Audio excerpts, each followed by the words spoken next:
Hey, what's going on, everybody? I'm going to try this again. I did the whole video and I thought it came out good, except for the fact I didn't have the microphone plugged in. So here we go. Today we're going to be looking at this right here from Aoshida Audio, and this is the E20 in-ear earphone, and this is a dual driver. Inside the package, you're going to find the unit themselves made out of 3D printed resin. You're going to find two different sets of ear tips in various sizes. One will be a wide bore, one will be a narrow bore for bass. A really nice cable, a nice case, which I'll show you in just a second. And let's go over some of the specs with this. There you see the chart right there. Looking at this, it is 12 ohms, not bad. 98 ohms, interesting. 20 to 40 kilohertz. It has a 10 millimeter beryllium coated dynamic driver and an 8 millimeter diamond-like carbon driver. 1.25 meter cable length. It is a 3.5 millimeter termination. It is not balanced. And it is a 0.78 dual pin connector. And as you can see right there, it is made by Shore Acoustics Technology. So this is like a sub-brand like the other ones. I actually haven't done the reviews for them, but when I do the reviews, I'll introduce them. So this is pretty much coming from that same place. I'm pretty sure, I don't know if it's called ARD or something like that, but very nice. This one was made for their audio company, and overall, I like the aesthetics of it. I'm going to show it to you in just a second. It's right here. First, let's concentrate on the cable. This is a nice stock cable. It's not overly thick. It's definitely not overly thin. Nice metal connectors. There's the name of the company right there. 3.5 millimeter, not balanced like the other ones, but I don't know if it comes in balance, to be honest. I didn't see that in the specs. Here's the units themselves. You see there's some vents right there. If I can get a close-up, and you can actually see that. These are the bass tips on it. The air hooks are nice. They have a nice comfort to them. They're not overly pressing on your ears. The shape of this, obviously comfortable, nice, smooth 3D printed resin, no sharp edges, and that kind of guitar pick shape. So really comfortable in the ears. Overall, I give it good marks for comfort. Isolation, once the music starts, the isolation is good on your end. I don't know so much about music leakage because of these vents, if there is music leakage or whatever, but isolation is better than average on these. Comfort-wise, excellent. Build-wise, very lightweight, comfortable. I think they're made pretty decent overall. I do like this cable. It's a nice cable for a stock cable. That said, here's your case. And I think these are the other, these are the wide bore tips. So you can see they're a bit different than the other ones I just showed, which have a narrow bore. These are more like star lines, and these are just wider bore. Depending on your preferences. Nice case. So let's get into the sound-wise on these. And I'll have to go to my notes. Now, there's a lot of dual driver earphones out right now. If I was going to compare this to any, I guess it would be my Zeros. Not the Reds. I don't own the Reds. I own the Blues.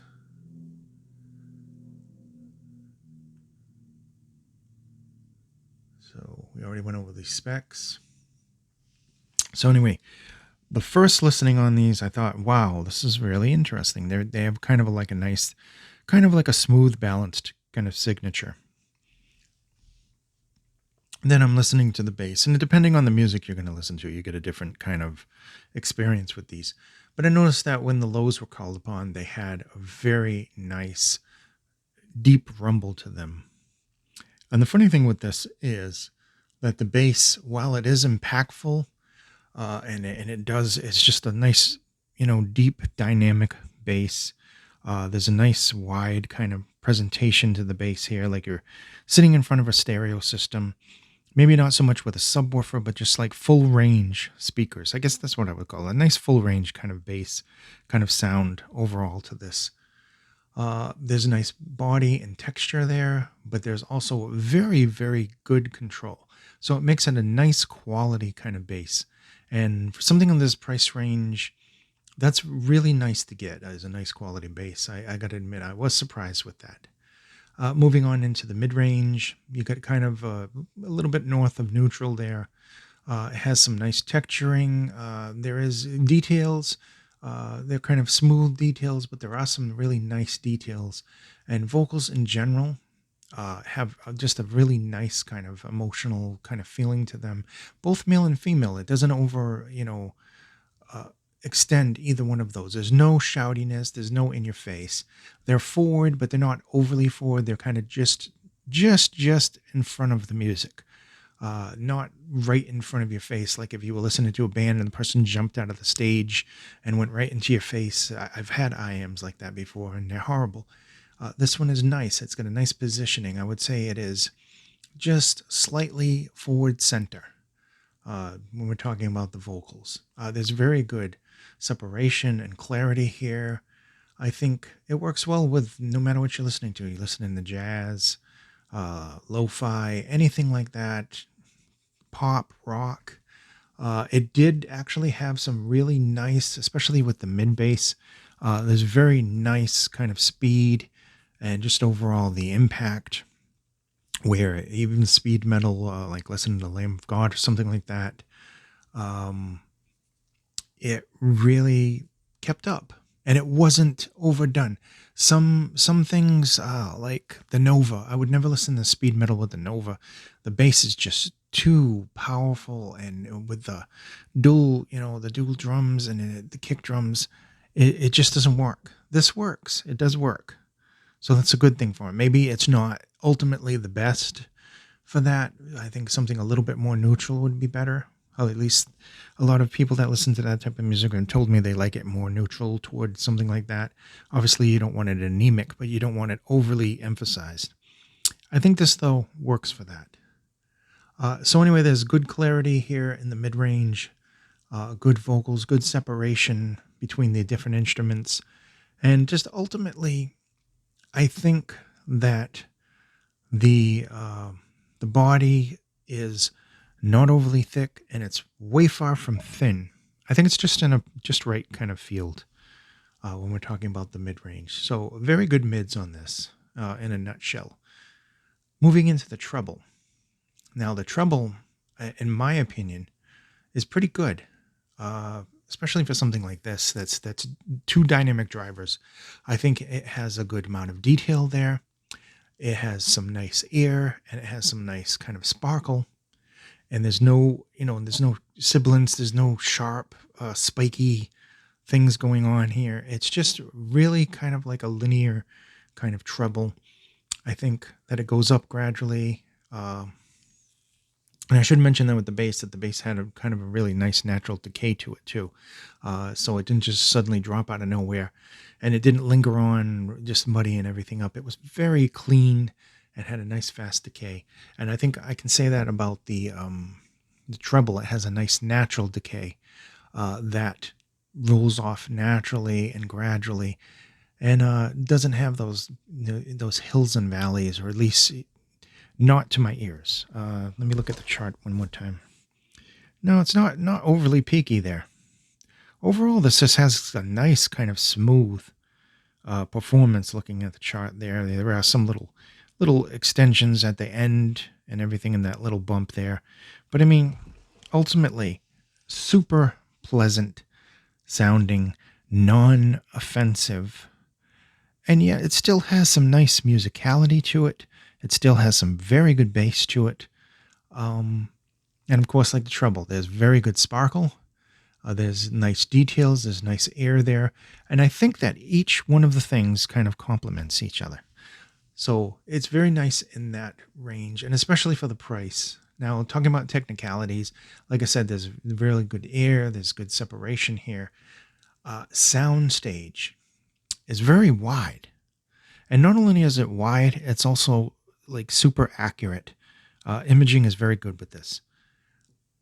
I'm using a different microphone, by the way, so let me know how it goes. The other microphone isn't charged. This is actually one of the original microphones that I used years ago. So anyway, like I said, it doesn't fall apart with busy tracks. It definitely handles them well and just keeps going. There's like, I won't want to say holographic, but it's kind of like this very wide kind of natural field, almost a 3D kind of field that worked well. What was I was playing Dark Souls with this and Mario World, and what else was I playing? Well, yeah, Minecraft, which is, just super relaxing for me to play. Yeah, it handled a lot of different things good. And I know some of those are really old games, but I do love my Dark Souls 1, 2, 3, Demon Souls, and I haven't had a chance to play Elden Ring yet because I've been so busy, but I'm hoping to eventually. And I still like Minecraft. Anyway, handle the games well. It's got a nice kind of accurate soundstage. Imaging is very good. Pinpoint, direction. What was the... I can't think of the game that I was just playing. Oh...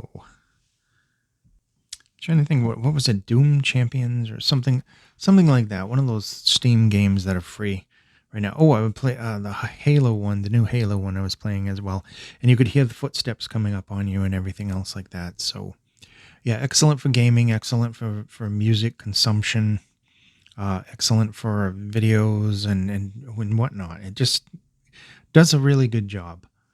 Is it like the best in the details? No. Is it the best overall in sound quality? It really is good for the price range. I would have to get everything in here in this price range to compare it. I'm going through my list here. I don't have the exact price. I know it was under $50, but I don't actually have it with me. Hold on, I can actually look it up for you in just 2 seconds, okay? $49.99, so it's just under $50. And actually, I don't know why that would be at Walmart, but I'm seeing it for $44.99 and $49.99, so it depends on where you're going to get it. Plus, there's a lot of good sales going on right now until the holidays. So, now's the time to buy things. Black Friday was also a very good time, and 11/11 was a very good time. A lot of good sales coming up. So, get the things that you want as soon as possible before they're back to regular price. So ultimately, all right, what is my final opinion on this before we reach like the 15-minute mark? Very nicely made, comfortable. It is lightweight. It looks good. I don't know if you like this gold or if you like the silver, which would just be basically the same thing but only brighter. Nice tips. The overall extension of the tip in my ears, at least, was very comfortable. I found isolation good, and overall performance was just a really nice, kind of smooth, balanced, just really well done, kind of harmonish IM that I think a lot of people would like. That said, this one has been the E20. I like it. I don't know if it's going in the favorites. There are so many ones that I have in this price range right now. There's a lot of competition in that $30 and $50 price range at the moment. So anyway, thank you so much for watching. Be safe, and I'll see you in the next video.